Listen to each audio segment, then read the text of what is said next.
Bonjour à tous, c'est Karine de Carnet de Jeux et on se retrouve pour une nouvelle vidéo de la série consacrée à la présentation de Board Game Geek.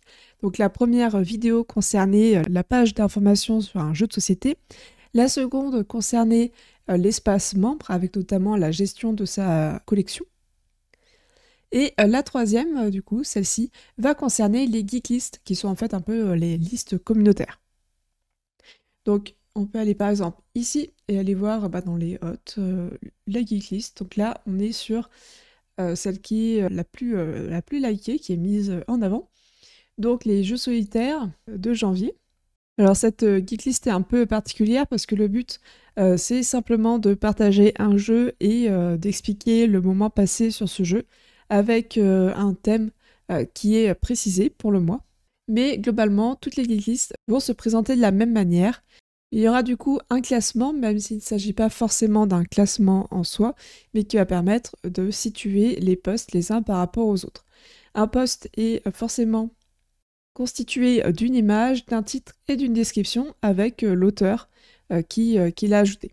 Sur chaque post, on a la possibilité d'ajouter un commentaire, comme on peut voir ici. Donc quand on clique dessus, on voit la liste des commentaires qui sont liés à ce post. Et dans ce cas-ci, on peut ajouter un item de notre choix. Lorsqu'on crée une liste, on verra ça tout à l'heure, on va pouvoir choisir ce qu'on autorise à faire sur la liste. On peut aussi bien la mettre en privé qu'en public, et on peut aussi gérer un peu les droits que les autres personnes vont avoir sur notre liste. Donc on peut autoriser ou non les autres personnes à ajouter un item à la liste ou non, ou de commenter la liste. Donc ça nous donne un beau panel de fonctionnalités et c'est vraiment très utilisé sur Board Game Geek. Mais alors à quoi ça sert? Alors ça peut servir à des tops, ça peut servir à partager des parties, ça peut servir à mettre en avant des jeux suivant des thématiques. Donc je peux aller chercher ici, voilà, donc là c'est toutes les catégories qu'il y a, donc je peux sélectionner Geek List et je vais chercher Game by Women, donc les jeux faits par les femmes. Je vais choisir par titre uniquement parce qu'il y en a énormément. Et voilà, c'est celui-ci. Donc c'est une geek list qui va regrouper les jeux qui ont été créés, soit entièrement, soit en contribuant à la création d'un jeu. Donc on voit par exemple que Wingspan, c'est Elisabeth Hargrave qui l'a réalisé. Donc c'est un jeu en plus qui est vraiment très connu. On a Maxime Juniper sur Arkham Horror, où là par contre on voit qu'elle n'est pas seule, il y a également d'autres personnes.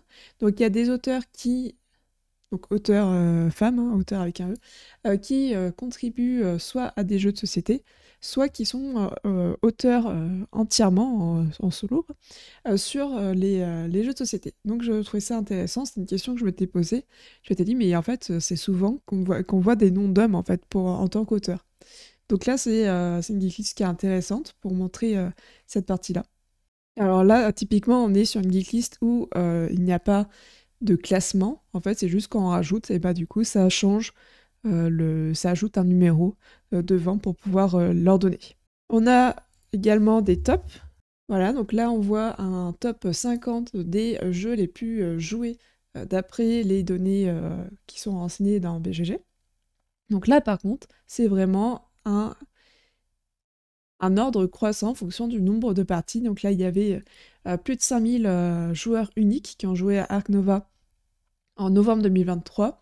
Ici, 3700 qui ont joué à Wingspan. Donc là, on a vraiment un classement. Donc maintenant qu'on a vu un peu ce qu'était une geek list, on va pouvoir voir comment en créer une pour nous. Donc pour faire cela, on va pouvoir aller dans Geek List ici. Alors soit dans Create New, soit dans My Geek List. Donc là on peut faire une geek list. Donc par exemple on va faire top 3 jeux de société jouables en solo 2023. Hop. Là on peut dire, on dit un peu ce qu'on veut, je vais remettre le même titre. Ça n'a pas de toute façon vocation à être publié. Et là vous voyez on a les permissions qu'on évoquait tout à l'heure. Donc là, par exemple, non, je n'ai pas envie que d'autres personnes puissent ajouter des items, c'est mon top à moi, j'ai pas envie que d'autres personnes en rajoutent. Donc là, on retrouve le type, par défaut c'est Board Games, donc tout va bien. Là, c'est comment les jeux ajoutés à ma liste vont être triés. Donc la première, c'est par ordre croissant, par ordre descendant, par ordre alphabétique, par rang et par la moyenne de notes. Et ensuite, on peut choisir si ce top est public ou non. Là, pour la démonstration, du coup, je vais mettre que c'est privé. Donc voilà, ma geek list est créée. Et sauf que maintenant, là, je n'ai aucun item qui est dessus. Donc on va en ajouter un.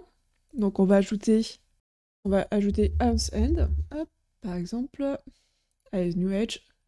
Donc là, on a directement l'image qui est récupérée de la base de données de Board Game Geek. On peut changer l'image en prenant une autre image qui est également disponible sur BGG. Donc on a quand même du choix. Mais on peut également mettre le lien vers un autre site avec une autre image si on le souhaite. Donc là, je vais laisser celui-ci, je l'ajoute. Je peux mettre un commentaire, belle découverte de l'année. J'ai pas une immense imagination. Je sauvegarde. Je vais en mettre un autre vu que c'est un top 3. Qu'est-ce qu'on va mettre? On va mettre les Final Girl. Hop, vous voyez, ça va vite en réalité. Hein. Final Girl, malgré le hasard, ce jeu m'a convaincu. Voilà.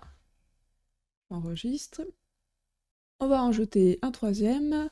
Qu'est-ce qu'on va mettre? Flank Glory, allez, hop. On l'ajoute. Alors là, par exemple, alors vous voyez qu'il y a un subscribe to list item, donc un item c'est celui-ci, donc ça va être pour avoir des notifications si des personnes ajoutent un commentaire, par exemple. Voilà, donc là, ah bah mince, j'ai oublié de mettre ma petite description, il n'y a pas de souci, on peut le modifier et ajouter ce qu'on veut, meilleur jeu de gladiateur. Voilà, hop, on sauvegarde. Et voilà, là notre geek list est faite. Elle a été créée très rapidement. On aura les commentaires en dessous. Voilà, en l'occurrence, elle est privée, donc il n'y aura jamais de commentaires. On verra qu'on peut souscrire à des geek lists dans la prochaine vidéo. Si on souhaite, si finalement on s'est trompé, bah non, un send, je veux pas dans mon top 3, je peux le supprimer. Attention, c'est définitif. Et ça supprime également tous les commentaires qui pourraient être attachés. Et si finalement je ne veux pas de cette liste, je peux la supprimer en cliquant ici. Il y a toujours un message de confirmation pour être sûr que ce ne soit pas par erreur qu'on a cliqué sur le bouton. Alors il me reste une chose à vous montrer, c'est qu'on peut du coup éditer ici pour changer le numéro et voilà, ça nous change l'ordre des items dans la liste, des jeux dans la liste. Donc là, si par exemple je retourne dans ma geek list, j'aurai ma liste de jeux, donc bah, il n'y en a plus que 2 dans mon top 3, faudra que j'en rajoute un. Et voilà, et comme ça vous pouvez avoir plusieurs geek lists, donc l'idée c'est de les rendre publics pour pouvoir les partager.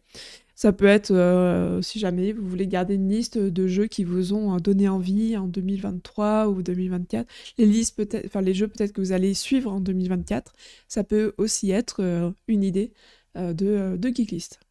Donc tout à l'heure, on a vu les geek lists, donc notamment les top BGG. Et le problème de ces top BGG, c'est qu'ils reviennent mensuellement. Mais du coup, on ne peut pas les suivre, on ne peut pas être au courant des dernières publications. Donc ce que nous avons vu tout à l'heure avec la geek list par exemple, on va y retourner, hop, du top 50 BGG. On a vu du coup que c'était mensuel, et c'est pas évident du coup de savoir quand ce nouveau top va être publié. Donc les auteurs, les contributeurs ont été malins. Ils ont créé sur les forums un lien qui va permettre de poster les mises à jour. Donc vous voyez que ça a commencé en 2011, et qu'aujourd'hui, le dernier du coup, c'est celui qu'on a vu de novembre 2023. Je pense que celui de décembre va bientôt être publié. Donc comme ça permet de suivre uniquement ce forum et être prévenu lorsqu'un nouveau post est fait. Et dans ce post, il y aura le lien vers ce top 50 des jeux les plus joués sur BGG. Et justement, on va voir la partie souscription dans le prochain épisode. Donc je vous invite à regarder également le prochain épisode qui va permettre de regrouper tout ce qu'on a vu autour des souscriptions. C'est ce qui va vous permettre justement de suivre les forums, d'être alerté, d'être au courant de ce qui vous intéresse.